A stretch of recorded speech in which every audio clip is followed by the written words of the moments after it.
ये बैच आपको लेना पड़ता है ऐप के ऊपर। स्टार्टिंग कर रहे हैं, we are starting from the Guptas era, the golden period of Indian history known as the Guptas era, the golden empire. सबसे पहले हम आपको बताना चाहेंगे, ठीक है, ये चीजें किस प्रकार से आपको देखने को मिलती हैं। ठीक बात है, चलो खुल के खींचे। ठीक है, गुप्त साम्राज्य के बारे में कुछ बेसिक डिटेल्स हो चुकी थी, इसके फाउंडर के बारे में हम डिस्कशन कर रहे थे, उसके बारे में हम समझते हैं। देखो ये मैं कल भी पढ़ा चुका था, मैं हैंड रिटन फॉर्मेट में मुझे पढ़ा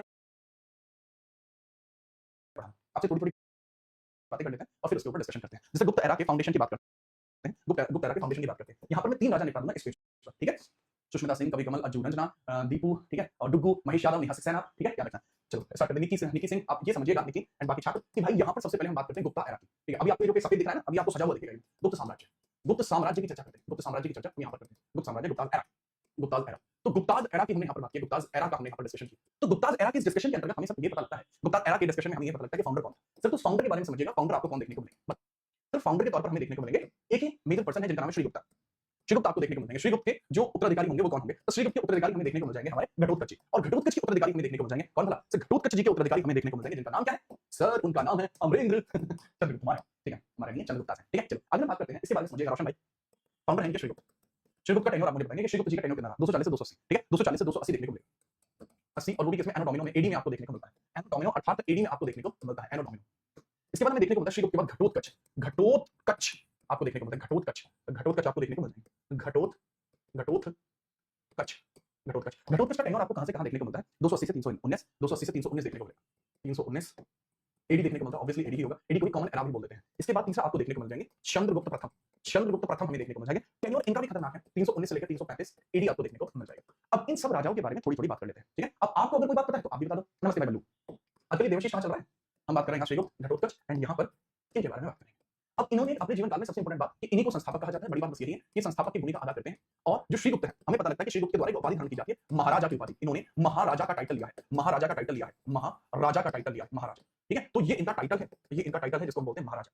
इसके बाद दूसरा प्रश्न क्या है? ठीक है, चलो वो आप समझिएगा, घटोत्कच है। तो घटोत्कच के बारे में अगर बात करते हैं, इन्होंने भी एक टाइटल लिया था और इनका टाइटल क्या था? इनका टाइटल भी था महाराज का टाइटल था, महाराज का टाइटल था, उपाधि इनकी क्या थी? महाराज की। लेकिन मेरे लाल इन दोनों ने ही महाराज का टाइटल लिया है, लेकिन चंद्रगुप्त मौर्य ने जो टाइटल लिया है वो कौन सा है? चंद्रगुप्त मौर्य ने टाइटल लिया है महाराजाधिराज का टाइटल लिया है। ठीक है, इन्होंने ही महाराजाधिराज का टाइटल लिया है, तो इनका टाइटल है महाराजाधिराज। इनका टाइटल क्या है? महाराजाधिराज। महाराजाधिराज इनका टाइटल है, महाराजाधिराज इनका टाइटल है, महाराजाधिराज इनका टाइटल हो जाएगा, महाराजाधिराज टाइटल हो गया। राइट, बहुत बढ़िया। प्लस जैसे ये रूलर बनते हैं 319 में, ये रियल फाउंडर भी कहलाते हैं, इन्हीं को हम बोलते हैं रियल फाउंडर। दूसरी बात ये भी है, यहाँ पर आपको पता लगेगा कि सर 319 में शासक बनने पर इन्होंने गुप्त संवत की शुरुआत की। शासक बनने पर गुप्त संवत की शुरुआत, शासक बनने पर गुप्त संवत की शुरुआत इन्होंने करी। गुप्त संवत की शुरुआत इन्होंने करी, गुप्त संवत की शुरुआत इनके द्वारा की गई, की शुरुआत इनके द्वारा की गई। Initiate Gupta's calendar, Gupta's calendar इन्होंने इनिशिएट किया, गुप्ताज कैलेंडर इन्होंने इनिशिएट किया, गुप्ताज कैलेंडर जो है वो इन्होंने यहाँ पर इनिशिएट किया, गुप्ताज कैलेंडर। ठीक है, चलो याद रखेंगे, बहुत बढ़िया। तो अगर हम बात करते हैं बहुत ध्यानपूर्वक, ठीक है, चलिए जो इंपोर्टेंट पर्सन यहाँ पर बनते हैं, जो पूना ताम्रफलक है, एक्जेक्टली एक पायल तिवारी है जो बता रही है पूना ताम्रफलक के बारे में। बच्चे पूना ताम्रफलक जो है वो इनके बारे में नहीं, एक्जेक्टली पूना ताम्रफलक जो है वो चंद्रगुप्त द्वितीय के टेन्योर में, उसकी लड़की नहीं बनवाई।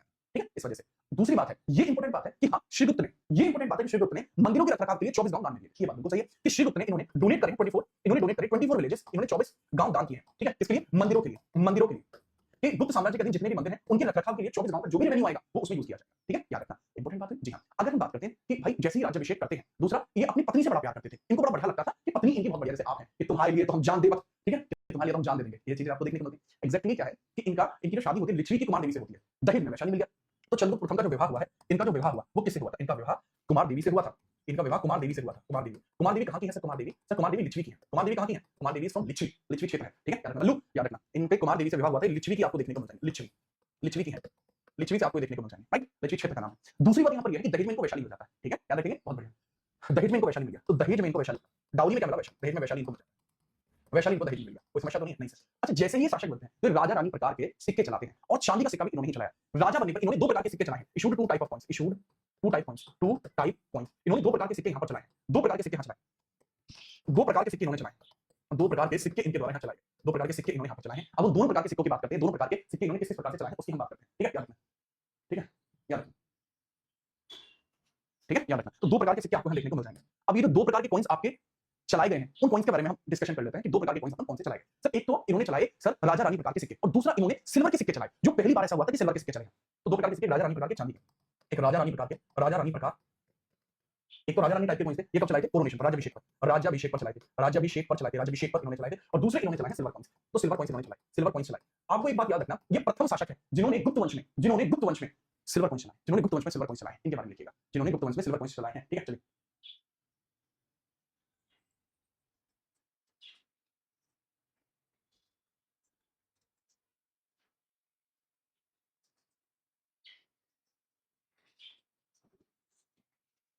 ठीक है, याद रखना। ओके, मुझे नहीं लगता इसमें कोई समस्या होगी। गुप्त संवत भी शुरू किया था, डुगु में पहले बता चुका हूँ गुप्त संवत के बारे में, ये 319 में शुरू हुआ है। आपको ये बात समझ में आई ना? थोड़ा खींच नहीं, बेटा ऐसे काम नहीं चल पाएगा नहीं तो। ठीक है, अब इनके बारे में समझिएगा, मैंने इनको ऐसे भी बता दिया है। अब यहाँ पर जो आदि पुरुष वाला टर्म था हमारा, श्रीगुप्त को गुप्तों का आदि पुरुष कहा जाता है। आदि पुरुष का मतलब होता है निर्माता या प्रारंभिक, इनको प्रारंभिक के तौर पर जाना जाता है। तो द फर्स्ट गुप्ता इनको ही कहा जाता है, द फर्स्ट गुप्ता। और बात यही है कि फर्स्ट गुप्ता इनको कहाँ कहा जाता है, फर्स्ट गुप्ता इनको कहाँ कहा जाता है, तो याद रखना पूना ताम्र फलक लेख में कहा जाता है, पूना ताम्र फलक लेख में कहा जाता है, ताम्र फलक लेख में कहा जाता है, ताम्र फलक लेख में कहा जाता है। ठीक है, याद रखना। और जो पूना ताम्र फलक लेख है ये कब बनता है सर, ये पूना ताम्र फलक लेख जो है ये है चंद्रगुप्त द्वितीय के दरबार में बनता है। ठीक है, याद रखेंगे, कोई समस्या नहीं।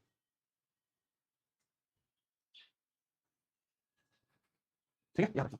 ठीक है, चंद्रगुप्त के बाद उनके बेटे घटोत्कच राजा बने, बहुत छोटा सा घटोत्कच है। चंद्रगुप्त प्रथम शासक बनते, मैंने बता दिया, वास्तविक संस्थापक ये कौन बनाया जाता है, महाराज धनराज है, लिच्छवी की कुमारदेवी से शादी करी थी, सोने के सिक्के चलाए थे जिनको दिनार कहा जाता था। सिल्वर कॉइन्स पहली बार इन्होंने ही शुरू करे, गुप्त काल में सिल्वर कॉइन इन्होंने शुरू करे थे, गुप्त काल में स्वर्ण सिक्कों की शुरुआत इन्होंने ही करी, सॉरी चांदी के सिक्कों की शुरुआत इन्होंने ही करी, चांदी के सिक्के इन्होंने ही चलाए, सिक्के स्टार्टेड बाय हिम, राइट, याद रखना। गुप्त संवत की शुरुआत करी इन्होंने, अपनी राजधानी पाटलिपुत्र को बनाया था, सोने के सिक्के उनके सामने दिनार बात खत्म। ठीक है, याद रखिएगा।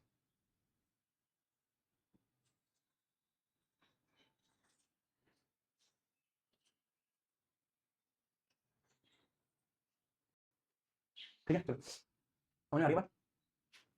ठीक है, अच्छा आपको मन लग रहा होता है जब मैं पढ़ा रहा होता हूँ या फिर ऐसे आ रहे होते हो आप, मन लगता है आपका? मुझे ना कई बार अच्छा महसूस इसलिए होता है कि जब मैं आता हूँ तो आप लोग यहाँ मौजूद रहते हैं, तो मुझे ना एक मतलब आप समझिए कि एक खुशी की अनुभूति होती है। ठीक है, एग्जैक्टली इसके पीछे का कारण क्या है, क्योंकि मुझे ऐसा लगता है कि मैं आप लोगों के लिए कुछ ऐसा कर रहा हूँ जो वास्तविकता में जरूरत है। मैं एक सब्र का पेड़ लगा रहा हूँ इसका फल आज नहीं आएगा, एक दिन जरूर आएगा, जिस दिन आप सब सेलेक्ट होकर आएंगे ना तब इसका फल आएगा। मुझे इंतजार है उस दिन का कि आप जल्दी ही सेलेक्ट होकर आए। हाँ, तो ठीक है, चलो।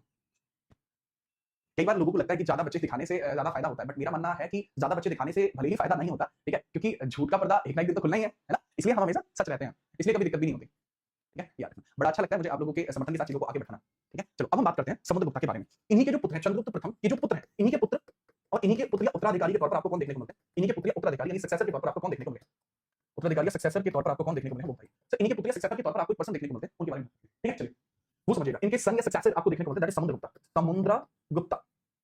ठीक है, याद रखना समुद्रगुप्त। डुगु का कहना है कि सर आपसे भाई वाला लगाव हो गया, ये कमाल की बात, जब आप लोगों का विवाह हो मुझे जरूर बुलाना। ठीक है, इस बारे में घूम मिलूंगा। ठीक है, चलिए चलो स्टार्ट करते हैं समुद्रगुप्ता के बारे में। अब यार समुद्रगुप्ता के बारे में ना समझना थोड़ा जरूरी है कि समुद्रगुप्त कुछ कमाल के आदमी है। समुद्रगुप्ता के बारे में बात करते हैं और मैं हैंड रिटन फॉर्मेट में बात करता हूं समुद्र वाले की, क्योंकि यार ये जोरदार खिलाड़ी है। नाम समुद्रगुप्ता, नाम क्या, समुद्रगुप्ता, समुद्रगुप्ता आपको देखने को मिल जाएगा हिंदी भाषा में, ये लीजिए समुद्रगुप्त, समुद्रगुप्त आपको देखने को मिल जाएगा। समुद्रगुप्त टेन्योर कितना है बताएं सर, टेन्योर देखने को मिलता है 335 से लेकर 375 एडी में या सी में ही कहा जाएगा, सी या एडी इसको लिखेंगे। ये है खतरनाक खिलाड़ी, इनको ही खतरों का खिलाड़ी कहा जाता है, ये सबसे महानतम शासक माने जाते हैं। ठीक है, चलो तो ये सबसे महानतम शासक माने जाते हैं, सबसे महानतम शासक हैं, सबसे महानतम शासक हैं ये, महानतम शासक आपको देखने को मिल जाएंगे।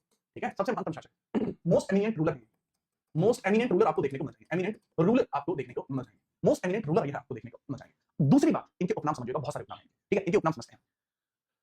ठीक है, तो अब हम बात करते हैं समुद्रगुप्त के उपनाम के बारे में, इसके उपनाम क्या क्या है या इनकी उपाधियां क्या क्या है, उपाधियां क्या क्या है वो समझिएगा, सब नेम्स एंड टाइटल्स, इनके सब नेम्स एंड टाइटल्स की हम डिस्कशन कर लेते हैं, वो क्या क्या देखने को मिलते हैं। सबसे पहले हैं परम क्रमांक, परम भागवत, लिच्छवी दोहित्र और व्याघ्र पराक्रम, बहुत सारे, जैसे व्याघ्र व्याघ्र पराक्रम। व्याघ्र पराक्रम का मतलब क्या होता है, चीते जैसी जान, मतलब चीते जैसा, मतलब भुजाएं जो है वो चीते के समान है, चीते जैसी जान आपको देखने को मिल जाएंगे। ठीक है, व्याघ्र का मतलब होता है बाघ, टाइगर, राइट, व्याघ्र पराक्रम। परम क्रमांक देखने को मिलता है, परम क्रमांक देखने को मिलता है, मतलब सबसे अच्छे नंबर के रूलर। परम भागवत, परम भागवत का मतलब है कि विष्णु जी के उपासक है, परम भागवत का मतलब होता है परम भागवत, परम भागवत जो भी परम भागवत का यूज करेगा उसका मतलब है कि विष्णु उपासक है, विष्णु जी उपासक देखने को मिलेंगे, विष्णु जी उपासक आपको देखने को मिल जाएंगे। ठीक है, मैं भी विष्णु उपासक हूं, राइट, जी हां। बट हाँ, अगर आप पूछोगे कि मेरे द्वारा सर्वाधिक पूजा किसकी की गई है, तो वो शैविज्म में ही की गई है ना। दूसरा अगर हम बात करते हैं लिच्छवी दोहित्र भी इनको कहते हैं, भारत का नेपोलियन भी इनको कहा गया है। लिच्छवी दोहित्र का मतलब लिच्छवी का मतलब लिच्छवी का अंश इसमें है, लिच्छवी दोहित्र कहा जाएगा, दोहित्र कहा जाएगा। लिच्छवी दोहित्र का मतलब क्या है, लिच्छवी, लिच्छवी दोहित्र, दोहित्र का मतलब होता है दोहित्र, दोहित्र का मतलब होता है, दोहित्र का मतलब ये होता है कि लिच्छवी ब्लड इनकी रगों में बहता है। और दूसरी बात कि इनको भारत का नेपोलियन भी कहा जाता है, नेपोलियन, भारत का नेपोलियन भी इनको कहा जाता है, भारत का नेपोलियन इन्हीं को कहा जाएगा, नेपोलियन इन्हीं को कहा जाएगा। ये विंसेंट आर्थर स्मिथ के द्वारा कहा गया, विंसेंट आर्थर स्मिथ के द्वारा यह कहा गया है, राइट, एसोरियन है भारत का नेपोलियन, क्योंकि नेपोलियन को बड़ा महान शासक माना जाता है फ्रांस में, ठीक उसी प्रकार से इनको भी माना जाता है, ये विंसेंट आर्थर स्मिथ के द्वारा कहा गया है। ठीक है, इंपॉर्टेंट बात यह है कि इन्होंने जो उत्तरावृत जो होता है, ठीक है, क्या रखना। अच्छा, इनके और भी है, इनका नाम कविराज भी नहीं करना है, राइट, कविराज भी नहीं करना है, कविराज, कविराज इन्हीं का उपाधि है ना इनके बहुत सारी, तो ये भी इन्हीं की है। अच्छा, अब हम बात करते हैं इन्हीं के बारे में, ये सर बहुत ही इंपॉर्टेंट बातें आपको देखने को मिलती हैं। ठीक है, कि एक्जेक्टली हम बात करते हैं कि सर इन्होंने उत्तराव्रत के 9 राजाओं को हराया, दक्षिणाव्रत के 12 राजाओं को हराया। ठीक है, याद रखना। अश्वमेध का भी है, क्योंकि इन्होंने अश्वमेध यज्ञ कराया है, तो इनके बारे में मेजर फैक्टों की बात करते हैं। मेजर फैक्ट, इन्होंने अश्वमेध यज्ञ कराए, इनके कार्यकाल में इन्होंने अश्वमेध यज्ञ कराए, अश्वमेध यज्ञ कराए हैं, अश्वमेध यज्ञ इन्होंने कराए। ठीक है, परफॉर्म अश्वमेध, परफॉर्म अश्वमेध, परफॉर्म अश्वमेध, अश्वमेध, अश्वमेध इनके द्वारा परफॉर्म करे गए। ठीक है, यज्ञ होता है एक प्रकार का, वो इन्होंने कराया। दूसरा, क्लास को लाइक करते हुए यहां पर ये भी बता देना कि अश्वमेध यज्ञ तो इन्होंने कराई है, साथ में इन्होंने 9 राजा उत्तराव्रत के हराए, उत्तराव्रत के हराए, 9 राजा उत्तराव्रत के हराए। और 12 राजा दक्षिणाव्रत के हराए, और 12 राजा इन्होंने क्या करा, दक्षिणाव्रत के हराए, 12 राजा दक्षिणाव्रत के हराए, 12 राजा दक्षिणाव्रत के हराए, दक्षिणाव्रत के हराए, हराए, ठीक है, याद रखिएगा। 12 राजा इसने दक्षिणाव्रत के हराए, कोई दिक्कत तो नहीं है, नहीं सर, तो 9 राजा तो इन्होंने उत्तराव्रत के हराए हैं और 12 राजा इन्होंने दक्षिणाव्रत के हराए, ठीक है, याद रखना। तो इन्होंने defeated 9 northern Kings, 9 northern Kings और 12 southern Kings and 12 southern Kings. तो इस प्रकार से इन्होंने इनको हराया है, वो आप याद रखना, ठीक है, याद रखना। इसी वजह से इनको व्याघ्र पराक्रम कहा जाता है, इंपॉर्टेंट बात है, ठीक है, याद रखना। अगर हम बात करते हैं हमें इनके बारे में जानकारी कहां से मिलती है, एग्जैक्टली हमें इनके बारे में, इसकी जानकारी हमें प्रयाग प्रशस्ति से मिली, इसका ज्ञान हमें कहां से हुआ था, इसकी जानकारी प्रयाग प्रशस्ति से मिली, इसकी जानकारी प्रयाग प्रशस्ति से मिली, प्रयाग प्रशस्ति से मिली है, प्रशस्ति से। और ये प्रशस्ति जो है ये कहां, सब प्रयाग से पता लग रहा है, प्रयाग प्रशस्ति। प्रशस्ति का मतलब होता है किसी को अप्लॉज करना, अप्लॉज का मतलब होता है किसी की तारीफ करना, प्रयाग जगह करना। ये किसने लिखी है, हरिशेन ने लिखी है, जो इनके दरबारी थे, हरिशेन कवि ने लिखी है, कोटियन थे, हरिशेन ने लिखी है, हरिशेन दरबारी कवि, हरिशेन ही दरबारी कवि, याद रखना। अगर नोट होता है, समझ में आई है बात तो बता, ये सबसे बड़ी बात है, ठीक है। नमस्ते भाई दर्शी, कैसे खुल के खेल रहे हो, ठीक है, खुल के खेलो।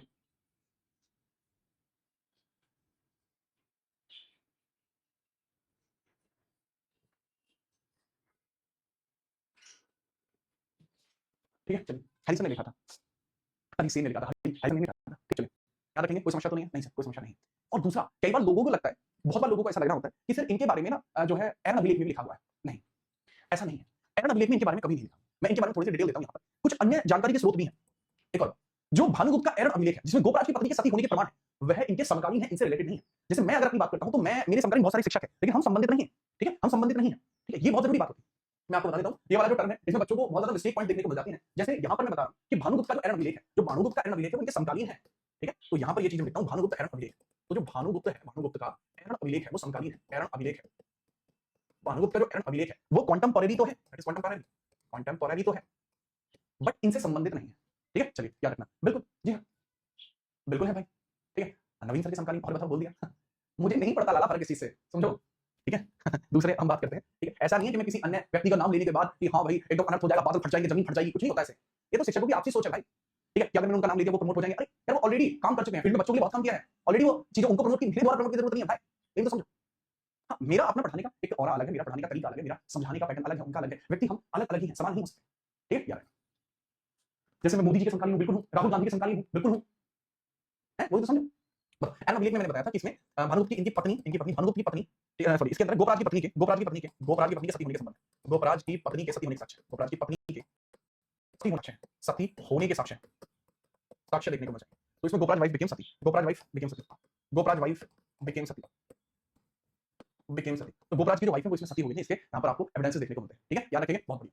इंपॉर्टेंट बात ये है कि कई बार इनके बारे में ना आपको नालंदा और गया की जो कॉपर प्लेट है उस पर भी बहुत सारे डिस्कशन मिलते हैं। इनकी जानकारी हमें एक जगह से और मिलती है, ठीक है। इनकी जानकारी, समुद्रगुप्त जी की जानकारी, समुद्रगुप्त जी की जानकारी हमें एक और जगह से भी मिलती है, और वो दूसरी जगह क्या है। समुद्रगुप्त जी की जानकारी हमें बेसिकली मिलती है कहां से, सर, नालंदा और गया ताम्रफलक से मिलती है, नालंदा और गया ताम्रफलक से मिलती है, नालंदा एंड गया ताम्रफलक, नालंदा एंड गया ताम्रफलक से मिलती है, गया ताम्रफलक से मिलती है, कॉपर प्लेट से मिलती है।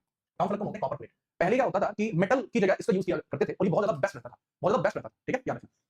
हो गया नोट, माइक्रो नोट कर लिया होगा। आगे हम बात करते हैं, ठीक है, टाइम पर चलने वाले सिक्कों का डिस्कशन कर लेते हैं, ठीक है, सिक्कों का डिस्कशन करते हैं। यहां पर आप समझिए, ये थोड़ा सा जरूरी है, मैं यहां थोड़ा समझाना इसलिए चाह रहा हूं ताकि आप इस चीज को जानें। समुद्रगुप्त के सिक्के और विजय अभियान, नीतियां, पॉलिसी। समुद्रगुप्त के सिक्के पर वीणा वादन करते हुए, वीणा बजाते हुए खुद को दिखाया, जिस तरह कविराज कहते हैं। इन्होंने गर्म सिक्के भी मिलते हैं जिसमें 100 युद्धों के विजेता माना गया है। आर्यभट्ट उत्तर भारत में इन्होंने 9 राजाओं का, दक्षिण भारत में इन्होंने इनडायरेक्ट कंट्रोल रखे 12 शासकों पर कब्जा किया। I hope you understand this. दूसरी बात इसमें ये भी समझ लेना, इन्होंने 6 प्रकार के कॉइन्स चलाए थे। समुद्रगुप्त के जो सिक्के हैं, इसके कितने कॉइन्स थे, 6 टाइप्स इसके देखने को आपको मिलते हैं। अब 6 प्रकार के सिक्के बता दीजिए कौन-कौन से। सब पहला जो सिक्का है, गरुड़ प्रकार, धनुर्धारी प्रकार, पशु प्रकार, अश्लील प्रकार, वीणा प्रकार, व्याघ्र प्रकार, ये सब बात समझिए। सबसे पहले आपको देखने को मिल जाएगा, सर वीणा पे देख रखा है तो वीणा प्रकार लिखिए, वीणा प्रकार, वीणा। धनुर्धारी पहला हो गया, दूसरा आपका हो गया धनुर्धारी प्रकार, धनुर्धारी प्रकार, व्याघ्र प्रकार, मतलब 6 का फोटो इनके सिक्कों पर है। व्याघ्र प्रकार के सिक्के भी इन्होंने चलाए, व्याघ्र प्रकार के सिक्के भी इन्होंने चलाए। और इसके अलावा इन्होंने जो सिक्के चलाए परशु प्रकार के, परसे के हैं, एक्स कुल्हाड़ी वाले हैं, परशु का मतलब एक्स कुल्हाड़ी प्रकार के सिक्के इन्होंने चलाए। व्याघ्र मतलब चीते से इस तरीके से लड़ते हुए इनके सिक्के आपको देखने को मिलते हैं। इसके अलावा अश्वमेध प्रकार के भी, अश्वमेध प्रकार के भी, अश्वमेध प्रकार के भी हमें पता लगता है कि इन्होंने अश्वमेध यज्ञ करे और वो सिक्कों पर ही लिखा हुआ है। और जो अंतिम प्रकार का सिक्का इन्होंने चलाया था वो गरुड़ प्रकार का था, जिसमें इनको 100 युद्धों का विजेता बताया गया, गरुड़ प्रकार। ये 6 प्रकार के सिक्के, ठीक है, बात समझ मुन्ना, समझ में आई बात, बहुत बढ़िया, ओके। इसके बाद इनकी हो जाती है डेथ, इसके बाद इनकी डेथ हो जाती है। अच्छा, प्रयाग प्रशस्ति के बारे में थोड़ा सा याद रख लेना, ये मैंने पूरा इतिहास ही बता दिया। प्रयाग प्रशस्ति का, प्रयाग प्रशस्ति का पूरा इतिहास मैंने इनको वर्णन कर दिया है। क्यों कर दिया है? प्रयाग प्रशस्ति का संबंध समुद्रगुप्त के विजय अभियान और उपलब्धियों से है, जिसमें हमारे समुद्रगुप्त कभी नहीं हारा। Samudragupta a person who never defeated, Samudragupta, Samudragupta undefeated king, undefeated king, undefeated king, undefeated king आपको देखने को मिल जाता है, राइट, याद रखना।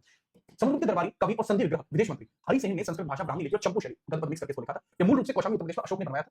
इस स्तंभ था, समुद्रगुप्त उसे उठाकर प्रयागराज लेकर गए। बाद में सम्राट अशोक के स्वामी से प्रयागराज लेकर आते। कालांतर में संपर्क के अलावा बीरबल और जहांगीर के लेख भी मिलते हैं। ठीक है, ओवर द टाइम इस पर अकबर ने, बीरबल ने, जहांगीर ने, तीनों ने इस पर लेख लिखवाए। कृपया किसको लिख लीजिए। देवसिंह भाई क्या हुआ? अजय है, अजय मतलब जो कभी नहीं है उन्हीं को अजय कहा।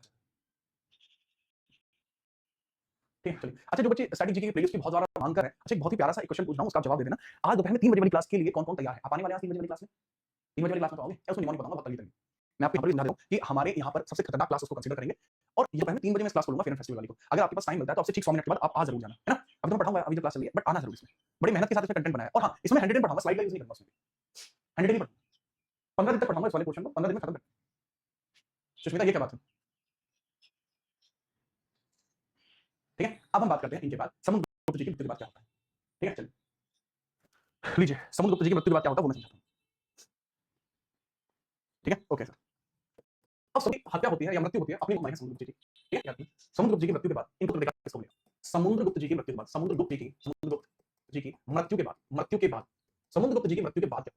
समुद्रगुप्त जी की मृत्यु के बाद क्या होता है? After the death of Samudragupta, after death of Samudragupta, death of Samudragupta, Samudragupta, Samudragupta की मृत्यु के बाद क्या होता है? समुद्रगुप्त की मृत्यु कब होती है? 375 एडी में होती है। 375 एडी में होती है। ठीक है, 375 एडी में होती है। तो एक्जेक्टली 375 एडी में कैसे मृत्यु होती है? इनके दो पुत्र हैं, इनके दो पुत्र हैं, दो पुत्र इनके आपको देखने को मिलेंगे। एक का नाम है रामगुप्त और एक का नाम क्या है? एक का नाम है रामगुप्त और दूसरे का नाम है चंद्रगुप्त और छोटे बच्चे का नाम है चंद्रगुप्त। ये यंगर है, ये एल्डर है। ये है एल्डर यानी बड़े वाले और ये यंगर यानी छोटे वाले। तो राज सिंहासन की नियमावली के अनुसार जो बड़ा लड़का होगा वही राजा बनेगा। तो Ramgupta became the king, Ramgupta शासक बन गए, शासक, रामगुप्त शासक बने। But he was not a good person, Ramgupta एक अच्छा आदमी नहीं है, रामगुप्त एक अच्छा आदमी बिल्कुल नहीं है। ठीक है, चलिए अब इन्हीं की बात हम करते हैं, रामगुप्त की बात हम करते हैं। रामगुप्त क्योंकि एक अच्छा आदमी नहीं है इसलिए हम रामगुप्त की बात कर लेते हैं। और ऐसा मैंने क्यों कहा वो भी मैं बताऊंगा। रामगुप्त अच्छा आदमी क्यों? रामगुप्त इधर बनता है रूलर से, रामगुप्त रूलर बनते हैं कार्यकाल 375 से 80 एडी तक। इनकी जो पत्नी है उनका नाम है ध्रुवा, ध्रुवा देवी इनकी पत्नी का। अब इनकी पत्नी का नाम है ध्रुवा देवी, इनकी पत्नी का नाम क्या है? इनकी पत्नी का नाम क्या है? इनकी पत्नी का नाम है ध्रुवा देवी। वो बहुत ज्यादा जरूरी होगी इसमें, ध्रुवा देवी। ध्रुवा देवी का डिस्कशन बहुत जरूरी है। ध्रुवा, ध्रुवा देवी। अब एग्जैक्टली ध्रुवा देवी का यहाँ होना क्यों जरूरी है? रामगुप्त एक अयोग्य शासक है। ठीक है, रामगुप्त एक अयोग्य शासक है। रीजन क्या है कि शक वंश का एक राजा था रुद्रप्रत्या, उनके और जब रामगुप्त के बीच में युद्ध हुआ तो उन्होंने रामगुप्त को हरा दिया। तो रामगुप्त की जान छोड़ने के, बख्शने के एवज में उन्होंने डिमांड की कि ध्रुवा देवी हमारे पास कैद रहेंगी। और ये आदमी रामगुप्त ध्रुवा देवी को कैद करके उनमें छोड़ा। ये बात जब चंद्रगुप्त को पता लगती है, छोटे वाले को, चंद्रगुप्त की बुद्धि खाती है कि ये हमारे घर की इज्जत है और तुमने वहां छोड़ा है। पहले जाके उन्होंने रुद्रप्रत्या को हराया जो शक रूलर था। फिर इस बात पर रामगुप्त ने उनको सुनाना शुरू करा कि मैं राजा हूं, तुम मेरे सामने ऐसे कैसे कर सकते हो। तो उन्होंने रामगुप्त को भी मार दिया और फिर गद्दी पर बैठते चंद्रगुप्त द्वितीय, the prime, the man, the myth, the legend. याद रखना, ठीक है, याद रखना। आजू बेटा डट जाओ, ठीक है, क्लास में एक माहौल बनाए रखो, कोई बात नहीं। देखो मैं देख रहा हूं, काम डाउन, ठीक है, अग्रवन जी इधर देखो। तो यहां हमें ये पता लगता है कि रामगुप्त जी का, ठीक है, एक बैटल होता है, एक युद्ध आपको देखने को मिलेगा किसके बीच में? शक शासक, शक शासक, एक शक रूलर है यहाँ पर, शक रूलर है, शक रूलर। और शक रूलर कौन है हमारे साथ? सर शक रूलर आपको देखने को मिलते हैं जिनका प्राइम ही कुछ हिसाब किताब है, रुद्रप्रत्य वर्सेस, ठीक है, रामगुप्त। जीता कौन है यहाँ पे? रुद्र जीता है और कैप्टन ध्रुवा देवी कौन? और ये कैप्चर करता है, कैप्टन ध्रुवा देवी, कैप्चर यानी बंदी बनाया, बंदी बना, किसको बंदी बना लिया है इन्होंने यहाँ पर? तो इन्होंने बंदी बना लिया है किसको? ध्रुवा देवी को, ध्रुवा देवी को। और ये रामगुप्त बचकर निकल गया। ठीक है, इसी कारण से, इसी कारण से, इसी कारण से चंद्रगुप्त द्वितीय ने, चंद्रगुप्त द्वितीय ने, द्वितीय ने रुद्रप्रत्य को हराया, रुद्रप्रत्य को हराया। ठीक है, याद रखना। रामगुप्त की हत्या करी, रामगुप्त को मारा, रामगुप्त की हत्या करी और फिर इन्होंने ध्रुवा देवी से विवाह कर लिया। रामगुप्त की हत्या करी, हत्या की, तब ध्रुवा से विवाह कर लिया, तब ध्रुवा देवी से विवाह करके शासक बने, ध्रुवा देवी से विवाह करके, विवाह करके शासक बने, करके शासक बन गए, शासक बन। ठीक है, तो इस प्रकार से चंद्रगुप्त रूलर कब बनते हैं? 380 में रूलर बनते हैं, 380 एडी में इन्होंने ये सारा का सारा कार्य किया। आई होप आप इन सब बातों को जान पाए होंगे। ठीक है, चलो कोई बात नहीं, ठीक है, चलिए।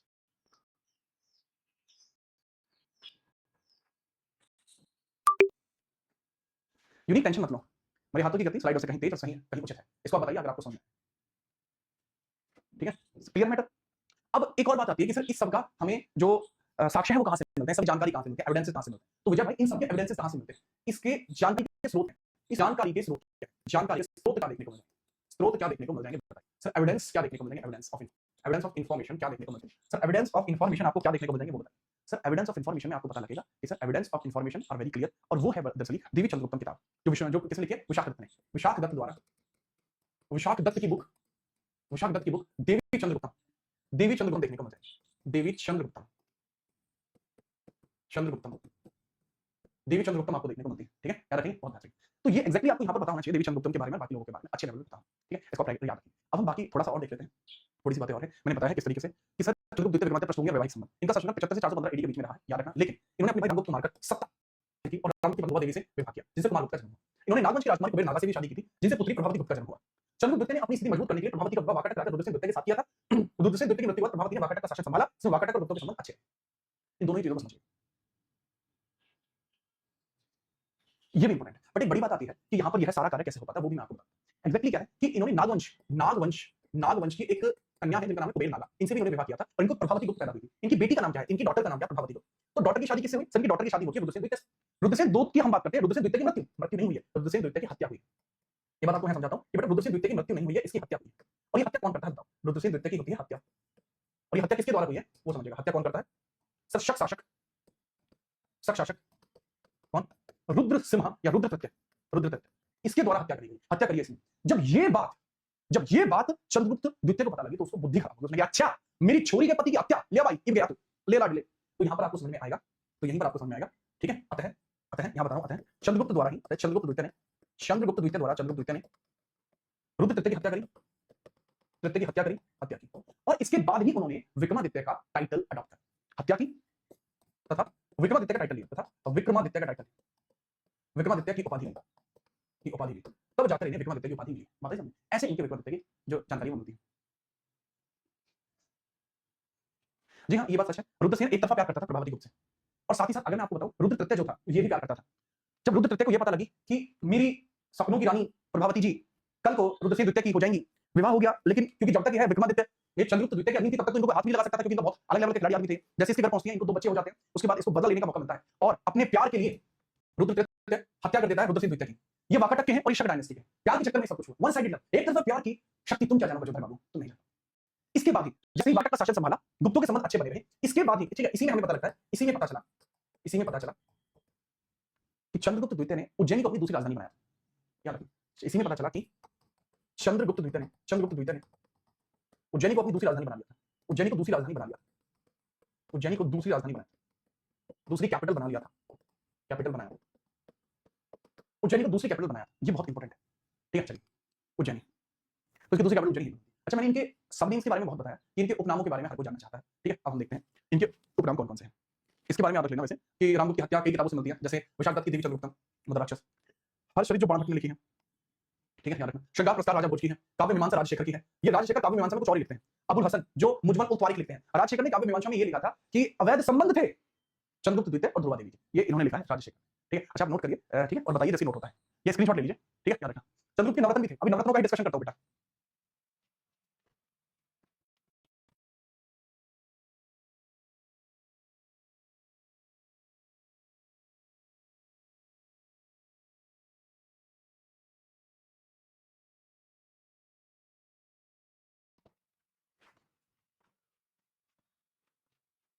ठीक है भाई,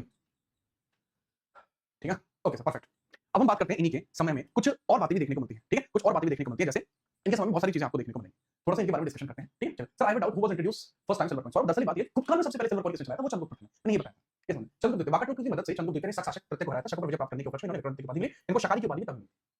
शकों को हराने के बाद इन्होंने व्यांग शैली के चांदी के सिक्के सिल्वर कॉइन को जारी किया। इनके चांदी के सिक्के को रूपक कहा जाता है, रुपया कहा जाता था। चंद्र विक्रमक मुद्रा भी जारी की, जिसको भगवान विष्णु बने हुए। ये 2 मुद्रा जारी करी है।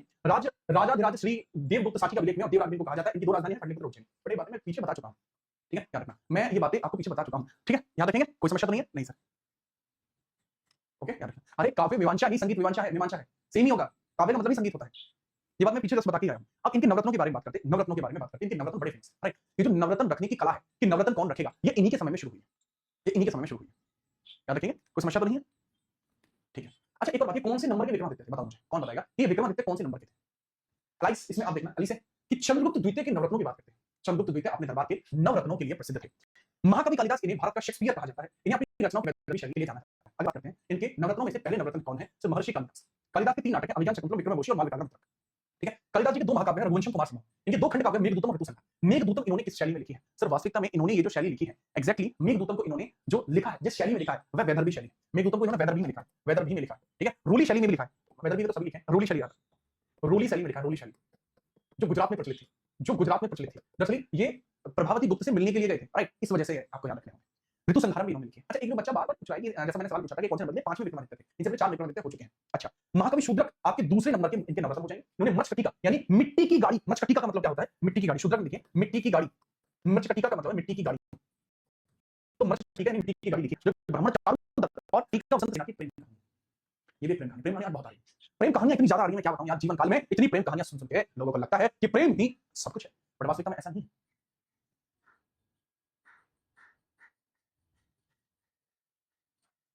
ठीक है, तो इनके 2 नवरत्न हो गए, अभी इनके 7 नवरत्न बचते हैं। ठीक है, चलो अब हम बात करते हैं 7 नवरत्न इनके बचते हैं, उनके बारे में बात कर लेते हैं। 7 नवरत्नों में हम बात करते हैं, तीसरे वारामिहिर, चौथे धन्वंतरी, 5वें वैताल भट्ट जादूगर थे, 6ठे अमर सिंह, 7वें शपणक, 8वें वरुचि और 9वें शंकु या घटरपक, इन दोनों में से कोई एक है। शंकु या घटरपक में से कोई सा एक आपको देखने को मिल जाएगा। ठीक है, याद रखेंगे। कोई समस्या है? सब तरह की समस्या नहीं है, कोई समस्या तो नहीं, सब बिल्कुल भी नहीं हम बता रहे हैं। ठीक है, याद रखिएगा।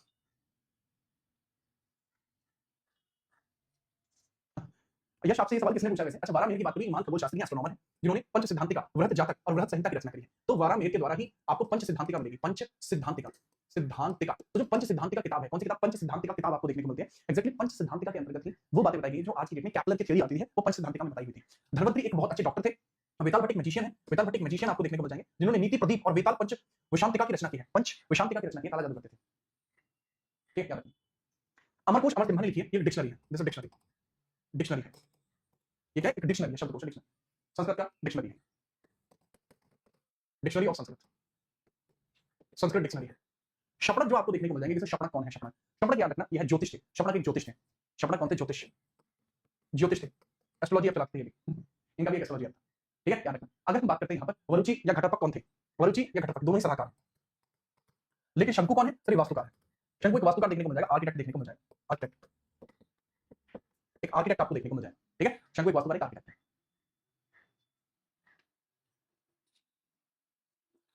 ठीक है, सलाहकार और लेखक है। याद रखना, 10 हो रहा है। घटरपक में एक दिक्कत ये होती है कि लोग बहुत सारे घटरपक को मानते नहीं है, मतलब घटरपक में से कोई एक ही होगा, बहुत सारे लोग शूद्रक को भी नहीं मानते। शंकु वास्तुकार है, आर्किटेक्ट है। ठीक है, क्लियर है? शपणपक ज्योतिष है, बता चुका हूं मैं। ठीक है, अब एक और बात इनके समय में आपको बता लेते हैं, जो चीनी यात्री हैं, चीनी यात्री फाहियान, वो इन्हीं के समय में भारत आते हैं। चीनी यात्री फाहियान इन्हीं के समय में भारत आते हैं।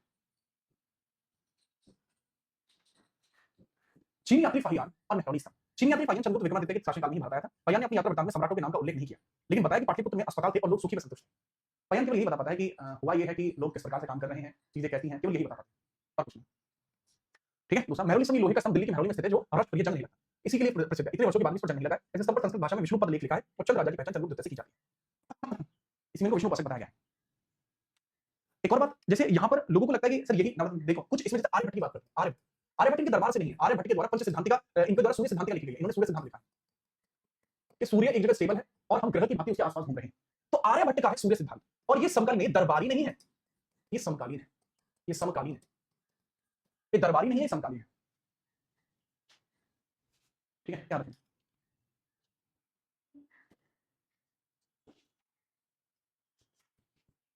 ठीक है, याद रखना।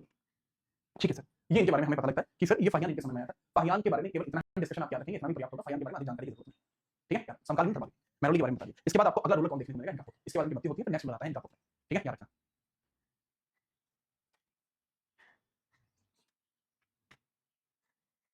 ठीक है, नेक्स्ट पेज पर बताता हूँ। इसका हमें देखने को मिलता है चंद्रगुप्त द्वितीय की मृत्यु के बारे में साक्ष्य मिलते हैं। इसका 400 जो है 415 एडी में चंद्रगुप्त द्वितीय की डेथ होती है। इसका चंद्रगुप्त द्वितीय की मृत्यु होती है, चंद्रगुप्त द्वितीय की मृत्यु हो जाती है, की मृत्यु आपको देखने को मिल जाएगी, डेथ आपको देखने को मिल जाएगी, डेथ ऑफ चंद्रगुप्त। तो इनकी हो जाती है भाई साहब यहाँ पर डेथ 415 एडी, एडी में मृत्यु हो जाएगी, 415 एडी में इनकी मृत्यु हो जाएगी। कोई दिक्कत तो नहीं है सर? बिल्कुल भी दिक्कत नहीं है। जैसे ही इनकी मृत्यु होती है इनका, अच्छा एक और बात, इन्होंने अपने पुत्र का विवाह अपने सामने ही कर दिया था। चंद्रगुप्त द्वितीय ने अपने पुत्र का विवाह कदम वंश में किया था। अपने पुत्र का विवाह इन्होंने कहा किया था, का विवाह इन्होंने कदम वंश में करा था। विवाह कदम्ब वंश था, कदम्ब वंश, कदम वंश पंडितों का वंश था। याद रखना, कदम वंश ये शर्मा जो लगाते हैं ना नाम के पीछे, उनका वंश था बेसिकली। तो इन्होंने कदम वंश में काकुत्स वर्मा है। ठीक है, चलिए, तो काकुत्स वर्मा आपको देखिए पुत्र से किया था। काकुत्स, काकुत्स वर्मा, काकुत्स वर्मा, काकुत्स वर्मा की पुत्री से विवाह किया, वर्मा की पुत्री से विवाह किया, वर्मा की पुत्री से विवाह किया, पुत्री से विवाह इन्होंने किया। काकुत्स वर्मा की पुत्री से इन्होंने विवाह किया था। तो कदम वंश के काकुत्स वर्मा की पुत्री से इन्होंने विवाह किया था अपने पुत्र का। इनके पुत्र का नाम क्या था? इनके पुत्र का नाम क्या था? कुमारगुप्त या महेंद्र वर्मन। कुमारगुप्त या महेंद्र वर्मन, कुमारगुप्त और महेंद्र वर्मन भी कहा जाता है, इसी को महेंद्र वर्मन कहते हैं, इसी से विवाह किया। अच्छा एक्जैक्टली एक और बात समझिए ना, ठीक है, मथुरा के किसानों को भी हराया था, एक्जैक्टली मथुरा पर कब्जा किया था। इस वजह से जो मथुरा लेख है वो चंद्रगुप्त द्वितीय से रिलेट करता है, ये था। नहीं, इसके फाउंडर कदम डायनेस्टी के फाउंडर शर्मा रहे हैं। ठीक है, शर्मा रहे हैं, लेकिन अभी काकुत्स वर्मा की बात यहाँ पर की जा रही है। शर्मा वर्मा दोनों अलग अलग है, बहुत फर्क है दोनों में। शर्मा का मतलब पंडित होता है, ये पंडित वंश से है, लेकिन काकुत्स वर्मा है ना कि शर्मा। बट मैं बता रहा हूँ इसके फाउंडर शर्मा रहे, यानी पंडित रहे। ये तुम समझ नहीं रहे? अरे यार फाउंडर पंडित है, इसके फाउंडर पंडित है, पंडित ब्राह्मण डायनेस्टी है। मैं तुम्हें ये बताना चाहूंगा लाल, समझो, आई समझ तुम समझते नहीं। ठीक है, क्या एक्जैक्टली इनके बारे में आप समझना कि इनका सक्सेसर कौन बनता है, गोविंद गुप्त बनता है। इनका सक्सेसर कौन बनता है, सक्सेसर यानी उत्तराधिकारी, उत्तराधिकारी कौन बनता है, तो इनका उत्तराधिकारी जो बनता है उसका नाम क्या है सर, उसका नाम है गोविंद गुप्त। उनका नाम है गोविंद गुप्त, नाम है उनका गोविंद गुप्त नाम देखने को मिल जाए। बट एक्जेक्टली जो गोविंद गुप्ता है उनका नाम है गोविंद गुप्ता, और जो गोविंद गुप्ता है इनके एविडेंसेस नहीं है, तो एविडेंसेस नहीं है, इनका एविडेंस हमें देखने को नहीं मिलता। सो उत्तराधिकारी के तौर पर जो हम सही मानते हैं वो कुमार गुप्त को मानते हैं, कुमार गुप्त को हम मानते हैं, कुमार गुप्त, राइट, हम किसको मानते हैं, कुमार गुप्त को मानते हैं। ठीक है, चलो कुमार गुप्त जिनका नाम महेंद्र लिखते भी है, इनका शासनकाल 415 से 455 एडी के बीच में रहा है, जो सच में बहुत लंबा शासनकाल था, 15 से 55 एडी तक शासनकाल है, तकरीबन 40 साल इन्होंने हिसाब किताब रखा है। चंद्रगुप्त ध्रुवा देवी के पुत्र थे, उपाधियां महेंद्र द्वितीय, श्री महेंद्र और शकाई द्वितीय। शकाई द्वितीय की उपाधि चीनी यात्री हैंसवांग जो बाद में हर्षवर्धन काल में आया उन्होंने दी थी इनको। इन्होंने ही विश्व प्रसिद्ध नालंदा विश्वविद्यालय बिहार की स्थापना की थी, जिसे मायान बौद्ध का ऑक्सफोर्ड कहा जाता है, क्योंकि यहाँ ऑक्सफोर्ड की बहुत अधिक चर्चा की गई। ठीक है, क्या कोई समस्या तो नहीं सर, नोट कर लीजिए। ठीक है, ये और देख लीजिएगा बस, इनसे रिलेटेड प्रमुख साक्ष्य। उत्कल में सर्वाधिक 18 अभिलेख और 14 प्रकार के सिक्के कुमार गुप्त के शासनकाल से ही मिले हैं। विल्सण अभिलेख, मंदसौर अभिलेख, ठीक है, ये इन्हीं के हैं। या एटा उत्तर प्रदेश में मिलता है, जिसमें गुप्त शासक की पूरी वंशावली मिलती है विल्सण अभिलेख में। तो जो विल्सण इंस्क्रिप्शन है वो इन्हीं का है, विल्सण इंस्क्रिप्शन इन्हीं का है, जिसमें इनके बारे में डिटेल मिलती है। राइट, करमंडा अभिलेख भी इन्हीं का ही है, करमंडा के बारे में लिखा नहीं है पर मैं बता दूं, करमंडा अभिलेख इन्हीं का है, करमंडा इंस्क्रिप्शन इन्हीं का है। अब बच्चे सोचेंगे करमंडा इंस्क्रिप्शन है कहां पर, बेटा करमंडा इंस्क्रिप्शन हैदराबाद अयोध्या यूपी का, अयोध्या यूपी का, अयोध्या यूपी में करमंडा अभिलेख है, जो इसी से रिलेट करेगा। दुनिया का पहला विज्ञापन, फर्स्ट एडवर्टाइजमेंट दिया था, ये कुमार गुप्त प्रथम और यशोवर्मन के बारे में बताता था। कुमार गुप्त ने गरुड़ के स्थान पर मयूर के सिक्के चलाए और कार्तिकेय के सिक्के भी जारी किए थे। कार्तिकेय कौन है, भगवान कार्तिकेय, भगवान शिव के पुत्र। ठीक है, याद रखना। ठीक है, कोई समस्या तो नहीं। दूसरा है कुमार गुप्त के समय में परम भागवत गढ़वा लेख प्रयागराज में मिलता है, परम भागवत गढ़वा, गढ़वा स्थान ये प्रयागराज से मिलता है। बात बेटा इसके आगे की जानकारी हम अगली क्लास में। ठीक है, चलो ठीक बात है, ठीक है।